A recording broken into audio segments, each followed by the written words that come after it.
Listening. The Ask Pastor John podcast continues to roll along, and for the next few days, we're going to talk about adoption. Pastor John, your 18-year-old daughter, Talitha, recently graduated from high school, a momentous occasion you've written about and blogged about recently at the Desiring God blog.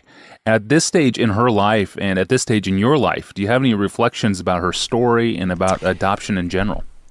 Yeah, I want to take this opportunity, Tony, to encourage again those who are considering adoption and or even have already adopted and might be running into difficulties. Remember, I was 50 years old when we adopted Talitha. She was 8 weeks old. She's born in Georgia. We were living in Minneapolis.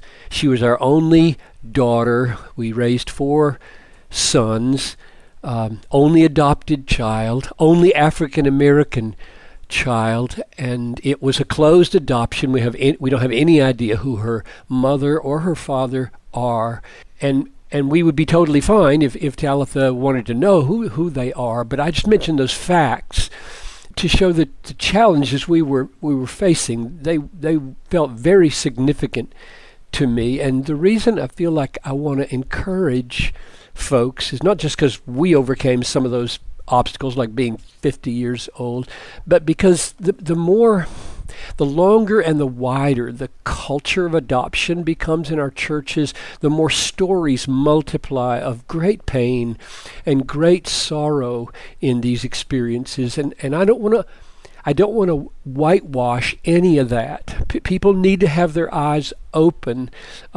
Parents who are pondering adoption need to know the kinds of sorrows that they might encounter, but of course they will say, and they're right, all parenting is unpredictable.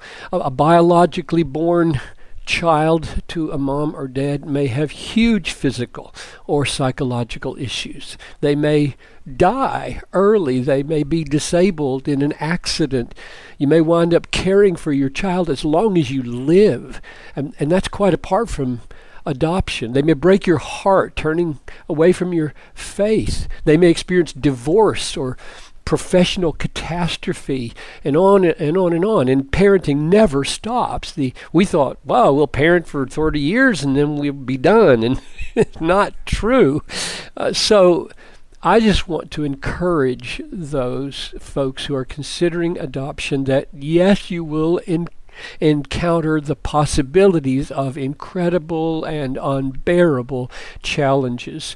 Children who've lived in orphanages or been passed around among relatives, they bring issues, they bring stuff to the family that you don't have any idea about. I've seen cases of compulsive stealing and lying and running away from home and expressed hatred for mom and dad and bizarre behaviors like banging your head against this concrete floor until it bleeds.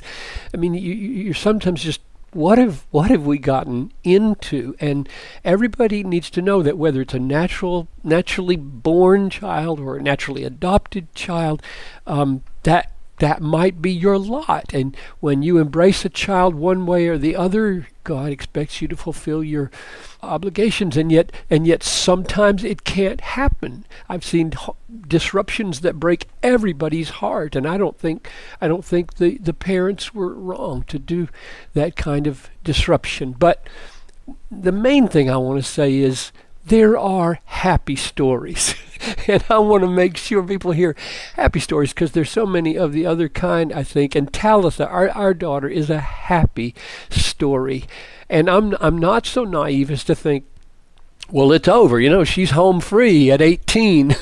That's not true. I know that's not true. But at this point, I am so thankful that we did what we did. She's just graduated from high school, which is why I'm thinking about this, and she's going to Boyce College in Louisville in the fall, and she trusted Christ when she was 8 years old, and I think has given significant evidence of the work of the Spirit in her life. We've got our tensions at home, and I think probably some of them are unique to an adoptive situation, but she has been so blessed, and her work ethic has just off the charts reliable. She's done all of her schoolwork without any arm twisting whatsoever. She wonders why college freshmen can't get their assignments in on time when she's in the same class with them online right now. And she's loved to learn to cook, and she keeps her room neat, and she's avoided major destructive relationships, and she's loved the church, and